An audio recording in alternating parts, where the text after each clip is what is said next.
오늘 아이성의 실패를 세 가지로 저희들이 좀 더 살펴보도록 하겠습니다. 7장 1절을 같이 보도록 하겠습니다. 이스라엘 자손들이 바친 물건을 인하여 범죄하였으니 이는 유다 지파 세라의 정손 삽디의 손자 갈미의 아들 아간이 바친 물건을 취하였습니다. 여호와께서 이스라엘 자손들에게 진노하시니라. 여기 보시면은 범죄한 사람은 아간입니다. 1절을 보시면은 이스라엘 자손들이 범죄하였다 이렇게 말씀합니다. 후반부에 가보시면 여호와께서 이스라엘 자손들에게 진노하시니라. 7장 11절도 봐보시면 이스라엘이 범죄하였다라고 말씀합니다. 아간이 범죄했는데 하나님께서는 이스라엘 전체를 지금 다루시고 계시는 것입니다. 하나님께서는 이스라엘을 공동체로 보고 있습니다. 그러니까 200만 명의 한 사람 한 사람 개인으로 보시는 게 아니라 하나의 공동체로 하나님께서 보고 계신다라는 사실입니다. 아간 한 사람의 범죄는 이스라엘 전체의 범죄로 보시는 것입니다. 왜냐하면 공동체 한 몸이기 때문에. 이 아간의 문제, 이 아이성의 실패는요, 공동체 의식이 없었던 것이 주 원인이었습니다. 이 아간의 범죄는 물건을 훔친 것 이전에 이 공동체 유익과 행복보다는 자신의 이익에만 집착한 것에 그 원인이 있었습니다. 여러분, 아간 한 사람이 범죄했는데 그 결과는 이스라엘 전체가 당하는 고통이었습니다. 제가 오늘 본문을 보면서 10가지의 이 아간의 범죄로 인한 그 피해, 손실을 제가 한번 적어봤습니다. 첫째는 죄 없는 36명의 용사들이 죽었습니다. 두 번째는 3,000명의 군사가 아이성을 전쟁하러 올라갔는데 부상자가 많이 생겼습니다. 세 번째는 200만 명이 아이성에서 패배한 것 때문에 마음이 녹았다라고 기록했는데 25절 봐보세요. 다 괴로움을 당했습니다. 지금 분위기가 초상집 분위기예요. 그리고 가족들이 다 돌맞아 사형을 당했습니다. 그리고 가나안 땅으로 전진하지 못하고 막혀 있습니다. 지금 하나님도 고통을 당하고 있습니다. 진노하고 계시는 거예요. 여러분, 더 큰 문제는 아간 때문에 유다 지파가 명예를 더럽히고 자기 가문의 영광이 짓밟혀버린 것입니다. 결국 자신도 죽었습니다. 36명의 전사자와 아간의 가족들이 가나안 땅의 축복을 받는 것을 아간이 막아버린 것입니다. 마지막 10번째는요, 이스라엘 하나님의 백성들이 이 가나안 족속의 조롱과 멸시를 받게 되었다라는 것입니다. 여러분, 아간 한 사람의 범죄가 이 전 공동체에 참 많은 피해를 가져왔습니다. 고통을 가져왔습니다. 나 혼자만 잘 살면 되지, 그게 그렇게 되는 게 아니다라는 것입니다. 이 아간처럼 이기적인 사람은 공동체도 불행하게 하거니와 자기 자신도 결국은 불행하게 된다라는 사실을 교훈으로 주고 있는 것입니다. 여러분, 이스라엘도 신앙 공동체지만 신약에 와서 우리 교회도 한 공동체로 주님께서 다루고 계세요. 바울이 로마서 12장과 고린도전서 12장에서 우리 교회를 몸으로, 지체로 이렇게 비유를 했습니다. 우리 한번 같이 읽어보도록 하겠습니다. 고린도전서 12장 26절입니다. 만일 한 지체가 고통을 받으면 모든 지체도 함께 고통을 받고 한 지체가 영광을 얻으면 모든 지체도 함께 즐거워하나니 너희는 그리스도의 몸이요 지체의 각 부분이라. 로마서 12장 5절입니다. 이와 같이 우리 많은 사람이 그리스도 안에서 한 몸이 되어 서로 지체가 되었느니라. 이 교회는 머리이신 그리스도의 몸이고 각 신자들은 지체라고 말씀을 하고 있습니다. 그래서 한 지체가 고통을 받으면 모든 지체가 고통을 받고 한 지체가 영광을 얻으면 모든 지체가 함께 영광을 얻는다라고 말씀을 하는 것입니다. 그리고 심장이 고장나면 몸 전체가 망가지는 것입니다. 간이 망가지면 신장과 콩팥과 위와 대장과 모든 것들이 함께 무너지는 거예요. 이게 공동체고 이게 몸입니다. 함께 가는 거예요. 여러분, 우리가 예수님을 믿는다라는 것은요, 예수님이 우리 속에 들어오셔서 이제 공동체가 되었다라는 뜻입니다. 예수를 믿는 이후부터는 나 혼자가 아닙니다. 공동체예요. 그리고 예수를 믿는 모든 사람들이 한 가족, 한 몸이 되는 공동체가 되는 것입니다. 그러니까 하나님과 우리가 하나가 되는 거예요.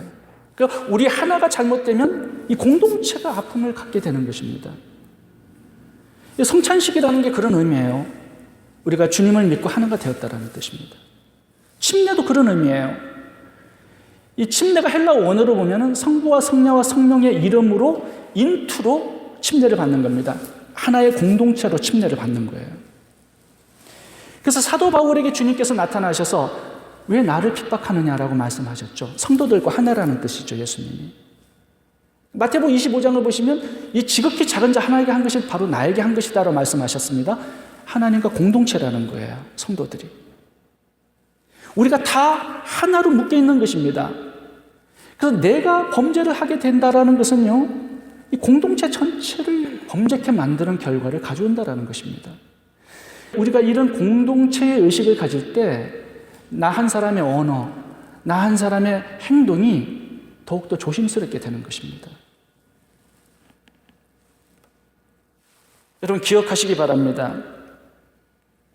여러분의 고통은 우리의 고통입니다. 여러분의 좌절은 우리의 좌절이고 여러분의 범죄는 우리의 범죄입니다. 여러분이 쓰러질 때 다 쓰러지는 것입니다. 반대로 여러분들의 영광은 우리 전체의 영광입니다. 여러분의 자랑스러움은 우리 전체의 자랑스러움이에요. 그러므로 우리 모두를 위해서 힘을 좀 내시기 바랍니다. 우리 중에는 외딴섬은 없습니다. 전부 다 연결된 거예요. 그리스도의 한 가족이고 하나님의 공동체의 한 지체입니다. 만약에 이런 공동체 의식이 우리 속에 살아서 역사한다면 삶을 대하는 자세가 좀 더 달라질 수 있습니다. 아간도 자기 한 사람의 욕심을 차리기 전에 자기 공동체를 생각했더라면 아마 이스라엘 역사가 달라졌을 것입니다.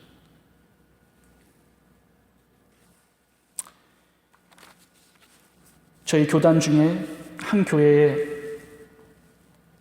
부목회자가 미성년자와 성관계를 갖고 감옥에 갇힌 그런 사건을 당한 목사님이 계십니다. 여러분도 아마 그 뉴스를 다 아실 겁니다. 근데 제가 며칠 전에 그 목사님을 만났습니다.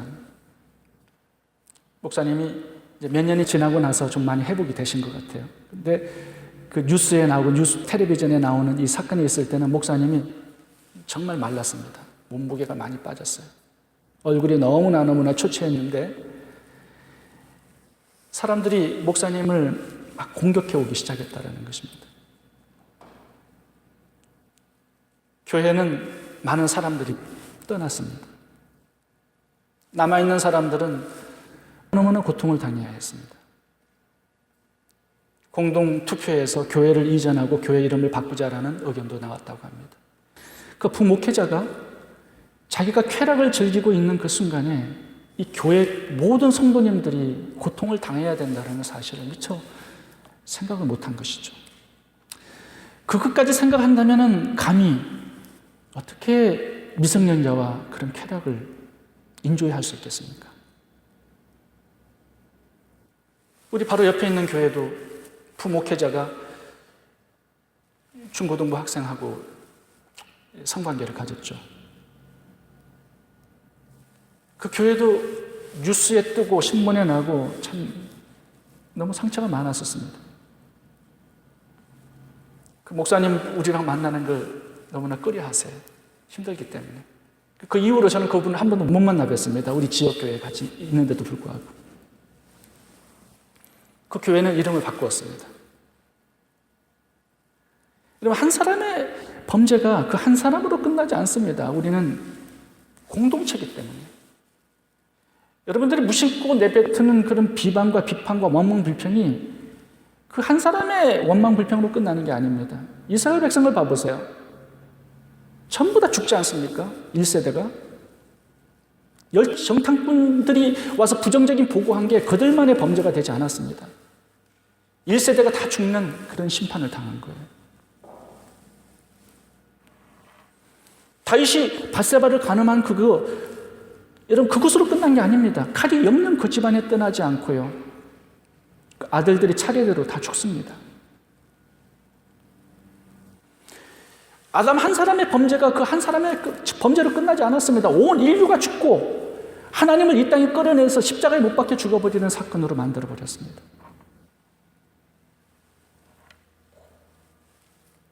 여러분, 나 한 사람의 삶은요, 내 후손들과 직결되어 있습니다. 그들의 축복과 저주로 직결되어 있는 것입니다.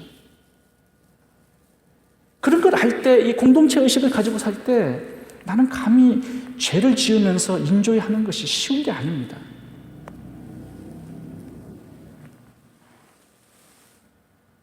성도들은 이 공동체 의식을 가지고 살아야 합니다. 그리고 공동체의 행복을 위해서 살아갈 때 그것이 나의 행복이 되는 것입니다. 나 혼자만 잘 살 수가 없습니다. 성령의 원리가 그렇습니다.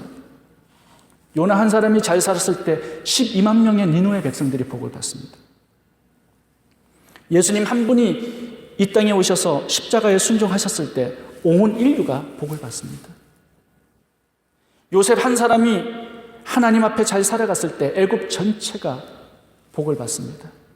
다니엘 때문에 바벨론 전체가 복을 받습니다. 아브라함 한 사람 때문에 오늘날까지 유대인들이 복을 받고 있는 거 아니겠습니까? 여러분, 저희가 이제 목장 제도를 시작했습니다. 목장에 나 한 사람이 빠지는 거 대수롭지 않게 생각할 수도 있을 겁니다. 목장에서 모일 때 나 한 사람이 묵상해 오지 않는 거 별거 아니라고 생각할 수 있습니다. 그런데 그것이 목장을 무너뜨리고 교회 전체를 무너뜨릴 수도 있다는 생각을 가지셔야 합니다. 모이기를 피하는 어떤 사람의 습관과 같이 하지 말고 오직 권하여 그날이 가까울수록 더욱 모이기에 힘쓰라고 말씀합니다. 여러분, 저희 교회가 추구하는 것도 이 공동체의 행복을 위한 것입니다. 저희 교회가 잘됨으로 황덕영 선교사님의 탄자니아의 선교가 복을 받고 박철현 선교사님의 사역이 복을 받고 그리함으로 그 말레이시아 전체의 부족들이 그리스도를 알고 함께 복을 받는 거예요. 여러분, 이렇게 전도도 하고 선교도 하고 이 공동체의 행복을 위해서 그 공동체를 세워 나아가기 시작할 때 내 자신이 세워지는 것입니다.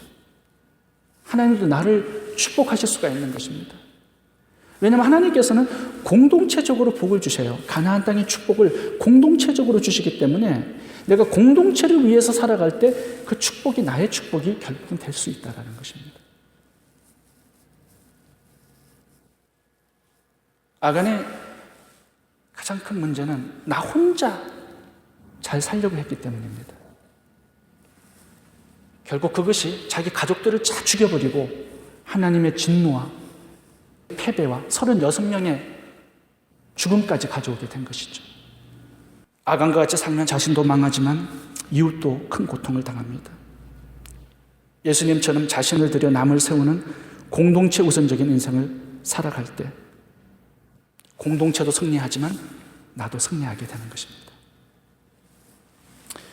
두 번째 실패의 원인을 살펴보겠습니다. 그것은 기도가 없었기 때문입니다.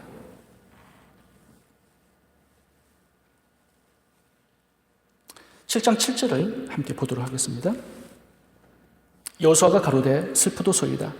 주 여호와여 어찌하여 이 백성을 인도하여 요단을 건너게 하시고 우리를 아모리 사람의 손에 붙여 멸망시키려 하셨나이까? 우리가 요단 저편을 족하게 여겨 거하였다면 좋을 뻔하였나이다. 주여, 이스라엘이 그 대적 앞에서 돌아섰으니 내가 무슨 말을 하오리이까?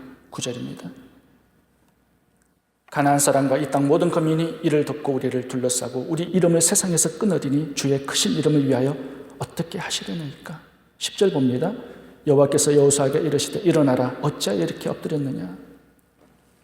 여러분, 이상한 것은 아이성 패배 이후에 여호수아의 기도문이 나옵니다. 그 이전에는 기도문이 나오지 않습니다. 여호수아가 아이성 전투에 앞서서 정탐꾼을 보냈습니다. 그리고 정탐꾼들의 보고를 받습니다. 정탐꾼들이 아이성은 작기 때문에 3,000명만 보내어서 싸워도 좋게 이깁니다라고 보고를 했습니다. 여러분, 이 시점에서 여호수아가 실수한 게 뭐예요? 하나님께 물어보지 않은 것입니다. 사람들의 이야기만 듣고 결정을 해버립니다. 이게 그의 실수였습니다. 36명을 죽이는 실수가 바로 여호수아가 기도하지 않았기 때문이었습니다. 미리 아이성을 치러 가기 전에 기도했다면 하나님께서 패배의 원인을 알려주셨을 것입니다. 그러나 여호수아는 36명이 죽은 이후에, 많은 부상자가 난 이후에 기도를 하고 있습니다. 이것도 좋은 거지요. 패배를 가지고 기도하는 것도 좋습니다. 그러나 패배가 오기 이전에 미리 기도하는 게 더 중요한 것이죠. 사람들이 죽기 이전에 미리 기도하는 것이 얼마나 중요합니까? 여호수아가 여리고성에서 싸워서 이겼습니다. 그때는 기도했습니다. 하나님께서 다 말씀을 알려주시고 순종했습니다. 너무 컸기 때문에, 너무 강대한 여리고성이었기 때문에 기도했던 것 같습니다. 근데 아이성은 너무 작았어요. 이거는 우리 힘으로, 내 능력으로 이길 수 있다고 생각을 한 것입니다.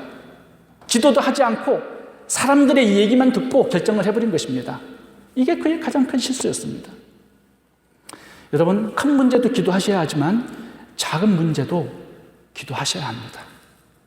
문제가 터진 다음에도 기도하셔야 되지만 문제가 터지기 전에 미리 기도하셔야 합니다. 승리가 주어졌을 때도 기도하셔야 되지만 패배한 이후에도 기도하셔야 됩니다. 기도가 너무 중요합니다.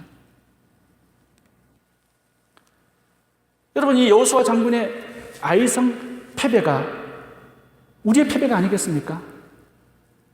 큰 비즈니스는 기도하지만 작은 가정의 사소한 문제들은 기도하지 않는단 말입니다. 하루를 보내기 전에 미리 기도하지 않는단 말입니다. 어떤 큰 문제가 터져야 비로소 하나님께 나와서 하나님 왜 이렇습니까? 왜 이렇게 문제가 큽니까? 왜 나를 죽이십니까? 오만불평하게 된다는 거죠. 여러분, 여호수아 장군의 기도는 오만불평이었습니다. 왜 우리를 이렇게 하십니까? 기도가 없다면 원망불평이 나오게 되어 있는 것입니다. 기도가 먼저 있다면 찬송이 나오게 되는 거죠. 작은 것도 기도하시고 미리 기도하시고 승리와 패배 이후에도 기도하실 수 있기를 바랍니다. 정탐꾼의 이 전문가의 말도 중요하지만 하나님의 음성은 더욱더 중요합니다. 내 느낀 내 감정, 내 과거의 경험, 내 생각이 최종 결정이 되면 실패하고 패배하게 되어 있습니다. 하나님께 묻고 하나님과 함께 결정해야 합니다. 그래야 승리가 올 수 있어요.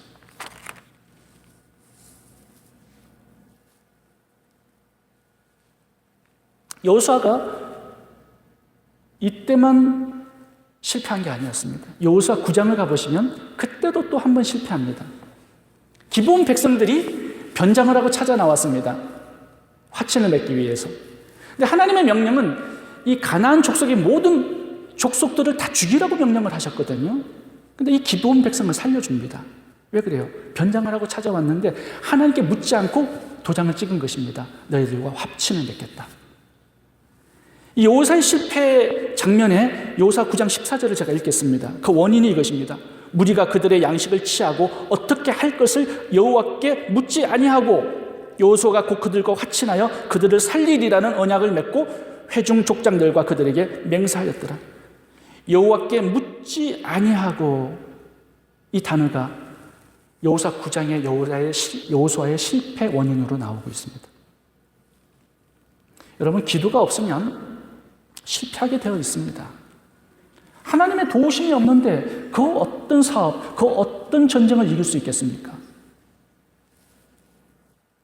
이 사울 왕의 실패 이야기를 보면 이 사울 왕의 인생 속에서도 기도가 없었습니다. 점쟁이들에게 묻고 다녀요. 역대상 10장 13절을 제가 읽겠습니다. 사울의 죽은 것은 여호와께 범죄하였습니다. 저가 여호와의 말씀을 지키지 아니하고 또 신접한 자에게 가르치기를 청하고 여호와께 묻지 아니하였으므로 여호와께서 저를 죽이시고 그 나라를 이새의 아들 다윗에게 돌리셨더라. 이 사울 왕의 범죄가 두 가지로 나옵니다. 하나는 말씀에 순종하지 않는 것이었고 또 하나는 기도하지 않는 것이었습니다. 여호와께 묻지 아니하였으므로 여호와께서 저를 죽이시고 그 나라를 다윗에게 돌리셨다라고 말씀합니다. 여러분, 기도하지 않는 것이 별거 아닌 것 같은데 이게 죽을 죄라고 말씀하고 있는 것입니다.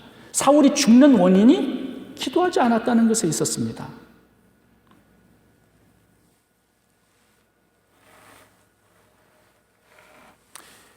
여러분, 다윗을 봐보시면 늘 하나님께 묻습니다. 전쟁을 하기 전에. 그러니까 다윗은요, 백전백승이었습니다. 싸우면 하나님께서 다 가르쳐 주시는 거예요. 어떻게 하라고. 제가 거기에 성경 구절을 세 가지로 적어놨는데 한번 좀 같이 보시겠습니까? 사무엘하 2장 1절. 그 후에 다윗이 여호와께 물어 가로되 내가 유다 한 성으로 올라가리이까. 사무엘하 5장 19절. 다윗이 여호와께 물어 가로되. 역대상 14장 10절. 다윗이 여호와께 물어 가로되. 계속 묻습니다. 그러니까 하나님의 인도하심을 받고 도움을 받고 하나님의 전략을 받고 늘 승리할 수가 있었다라는 거죠. 하나님이 그걸 굉장히 기뻐하셨습니다. 범사에 하나님을 인정하는 것이었기 때문에. 한국에 계신 어느 집사님의 간증입니다. 그 가정은 아침마다 자녀들과 함께 예배를 드립니다. 그날도 예배를 드리고 출근을 하려고 할 때 기도를 돌아가면서 하는데 막내 아들이 아빠를 위해서 기도를 해주는데 그 기도 내용이 굉장히 부정적인 기도 내용이었습니다. 하나님, 아빠가 혹시 직장을 그만두는 일이 있더라도 믿음이 흔들리지 않도록 도와주세요. 시험 들거나 낙심하지 않게 도와주세요. 하나님의 뜻과 인도하심이 있음을 믿게 도와주세요. 아빠를 사랑하시는 주님께서 아빠에게 더 좋은 기회를 주시길 기도합니다. 왜 이렇게 부정적으로 기도할까? 아빠가 직장에서 잘리는 것처럼. 그날 직장을 갔는데 해고 통지서를 그날 받게 되었습니다. 그런데 해고 통지서를 열어보는데 그렇게 흔들리거나 시험 들지 않았다라는 거예요. 그 아들의 기도가 생각났다라는 것입니다. 더 좋은 기회를 주시는 아빠를 사랑하시는 하나님을 믿도록 도와달라는 그 기도문이 생각났다라는 거예요. 그래서 직장을 나오는데 하나님의 더 좋은 직장을 주시는 그 하나님의 선하신 뜻, 그런 부분들을 기대를 하면서 직장을 나왔대요. 결국은 더 좋은 직장을 잡으셨다고 합니다. 근데 그분의 그 집사님의 간증이 하루를 시작하기 전에 그 미래를 위한 오늘의 기도가 얼마나 중요한지를 새삼 깨달았다라는 간증을 하셨습니다. 하루를 시작하기 전에 하루를 주님께 맡기고 그 하루를 주님의 도우심을, 인도하심을 받기를 간구하는 것. 그것이 승리의 비결이다라는 거예요. 제가 예수전도단의 한 간사님의 간증도 들었습니다. 근데 굉장히 은혜가 되는 간증이에요. 이제 올림픽이 열리면은 그 올림픽에 많은 나라의 사람들이 오기 때문에 전도하는 팀들이 있습니다. 한국에 예수전도단과 킹스키즈라는 단체가 있는데 늘 올림픽 경기장을 다니면서 전도를 합니다. 1996년에 아틀란타 올림픽이 있었습니다. 근데 그 아틀란타 올림픽에서 7월 27일 날 폭탄이 터졌습니다. 올림픽 주 경기장 바로 옆에 센테니얼 공원에서 폭탄이 터져가지고 2명이 죽고 111명이 부상을 당한 굉장히 큰 사건이 있었습니다.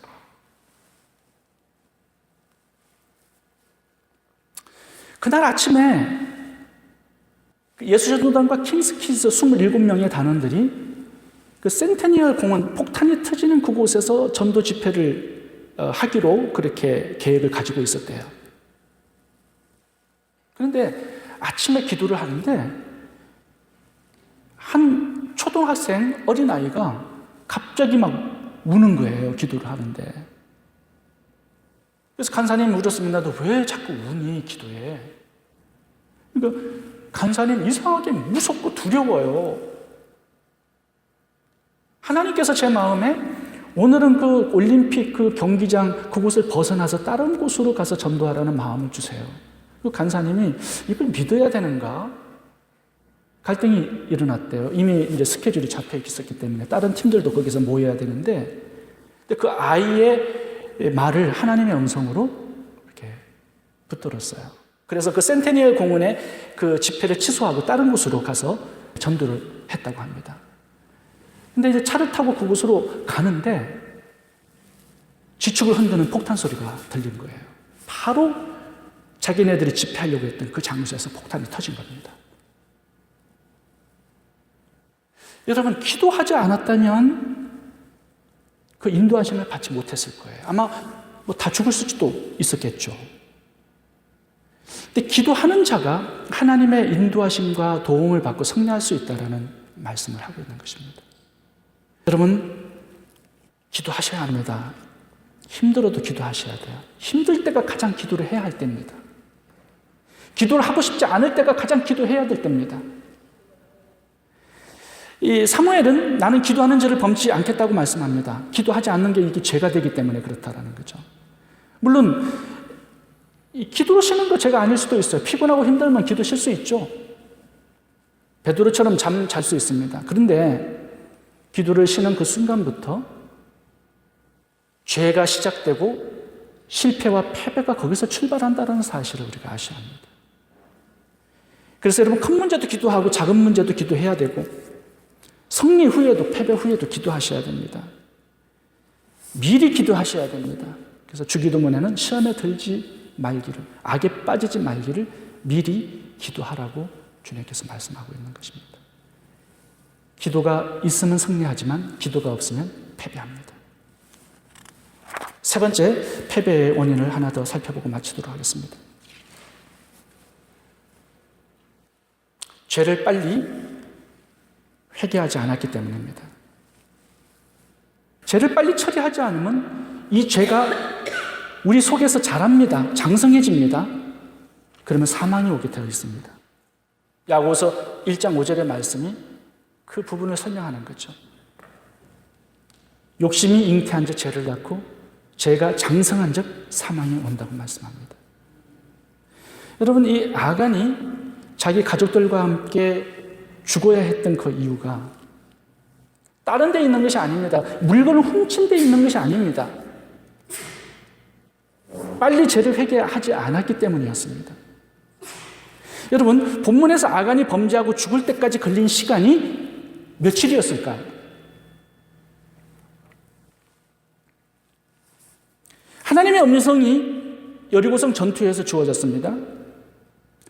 여리고성을 무찔른 다음에 함락시킨 다음에 전리품을 자기가 훔쳤습니다. 그리고 시간이 지났습니다. 아이성을 침공하기까지 한 달 정도의 시간을 가지게 되었습니다. 그때까지 하나님의 진노가 임하고 아이성에서 패배해서 36명이 죽고 많은 부상자들을 보았을 것입니다. 왜 양심의 찔림이 없었겠습니까? 그런데 하나님께서는 즉석으로 아간을 잡아낼 수 있었습니다. 여호수아 장군에게 얘기해 줄 수도 있었습니다. 그런데 하나님은 한 달 정도의 시간을 기다리셨습니다. 회개의 기회를 주신 거예요, 아간에게. 죽는 당일날도 한번 살펴보겠습니다. 여러분, 죽는 당일날도 보시면은 제비뽑기를 할 필요가 없습니다. 이미 하나님께서는 아시고 계셨기 때문에 아간이라고 얘기를 해주실 수도 있었어요. 그런데 그런 방법을 취하지 않으시고 제비뽑기를 하루 정도로 걸려서 지금 하고 계시는 겁니다. 16절을 한번 같이 보겠습니다. 이에 여호수아가 아침 일찍 일어나서 이스라엘을 그 지파대로 가까이 나오게 하였더니 유다 지파가 뽑혔고, 여러분 봐보세요. 새벽에서부터 이 일이 제비뽑기가 시작되고 있는 것입니다. 이스라엘 지파를 부르고 유다 지파를 뽑아내고 그 속에 세라 족속을 뽑아내고 삽디 가문을 뽑아내고 아간을 뽑아내었습니다. 저녁에 무렵에 이를 때까지 제비뽑기를 한 것입니다. 왜 그래요? 하나님께서 아간에게 회개의 기회를 주시고 있는 것입니다. 그런데 아간은 자기가 뽑힐 것이라고 생각하지 않은 것이에요. 죄를 숨기고 있었습니다. 끝까지. 자신이 뽑혀서 돌에 맞아 죽을 때까지 자기의 죄를 숨기고 있었던 겁니다. 여러분, 아간에게 일어난 이 일을 통하여 우리는 한 가지 교훈을 얻어야 합니다. 우리가 일찍 죄를 고백하고 버리지 않으면 잉태된 죄가 자라고 죄가 장성하면 사망이 온다라는 것입니다. 여러분, 아간이 돌 맞아 죽기 직전에 자기 죄를 고백합니다.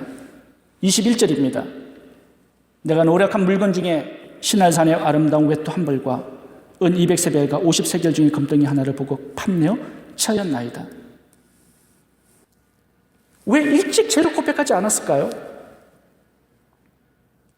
다른 사람들이 아간이 훔친 물건들을 요 앞에 갖다 놓습니다. 왜 스스로 자기가 훔친 물건을 갖다 놓지 않았을까요? 일찍. 하나님, 제가 범죄했습니다. 제가 죽을 죄를 졌습니다. 그렇다면 하나님께서 용서하지 않으시고 죽였을까요? 하나님은 36명의 목숨을 희생하면서까지 이 아간의 생명을 살리기를 원하셨습니다. 죄가 우리 속에 오래 머물게 되면 우리 속에서 이 죄가 자라고 장성하게 됩니다. 죄가 장성하면 우리가 회개로 나아갈 수 없도록 해요. 그리고 사망이 결국 찾아오게 되는 것이죠. 여러분, 작은 물건을 훔친 게 별거 아니라고 생각할 수 있습니다. 원망불평한 게 큰 죄가 아니라고 생각하고 덮어둘 수 있습니다. 근데 그것 때문에 이스라엘 1세대가 다 뱀에 물리고 죽었습니다. 아간이 그 가족들과 함께 죽었습니다. 여러분, 죄는 크고 작은 게 있는 게 아닙니다. 빨리 처리하고 회개하고 버려야 합니다. 장성할 때까지 키우면 안 된다라는 겁니다. 가룟 유다의 범죄도 아간과 비슷한 것이었습니다. 죄를 너무 오래 두었습니다. 예수님께서 여러 번 가룟 유다의 죄를 지적해 주셨는데도 그는 결국 예수님을 팔아먹는 지경까지 간 것입니다. 왜 자살합니까? 죄가 장성했기 때문에 회개를 못하게 만든 거예요. 사망이 결국 찾아오게 되는 것이죠. 여러분, 죄를 너무 오래 생각과 마음속에 두면 안 된다는 것입니다. 장성하고 키우게 되면 결국 나를 죽이게 되는 거예요.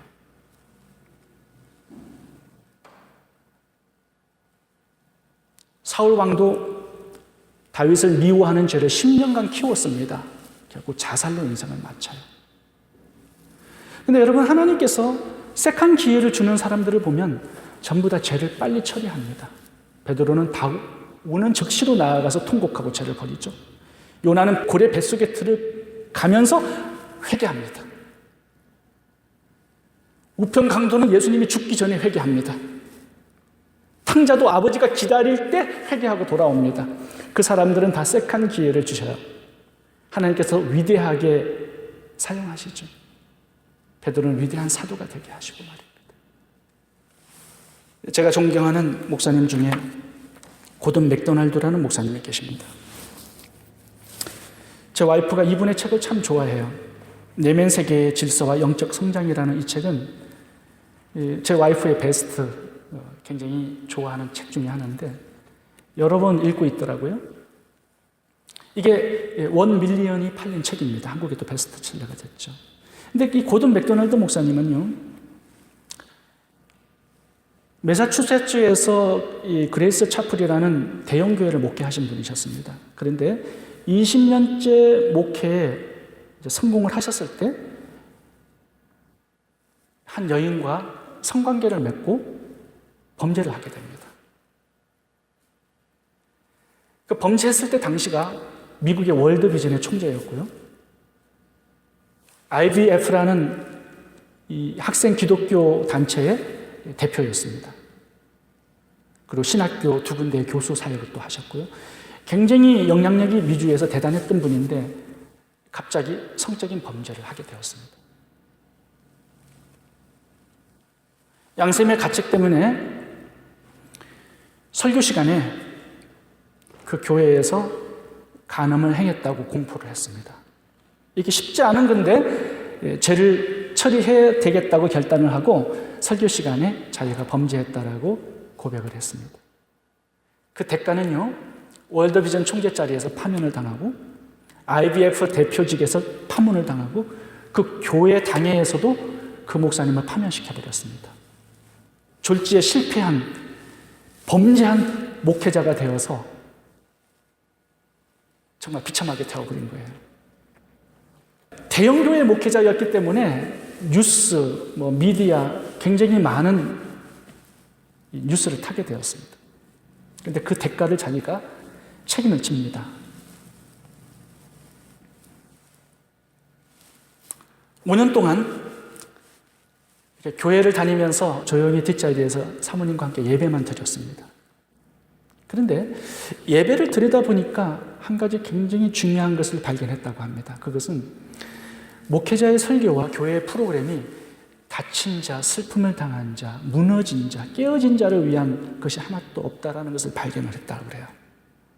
그러니까 자기가 범죄하고 상처를 당하고 깨어져 보니까 그 사람들이 눈에 들어오고 그 사람들을 위한 사역들이 눈에 들어오기 시작을 했다라고 말씀을 하셨습니다.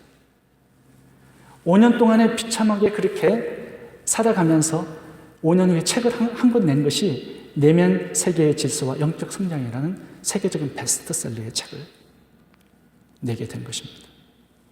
그런데 더 중요한 것은 5년 후에 파면당한 자기 교회가 그분을 담임 목사로 다시 불렀습니다.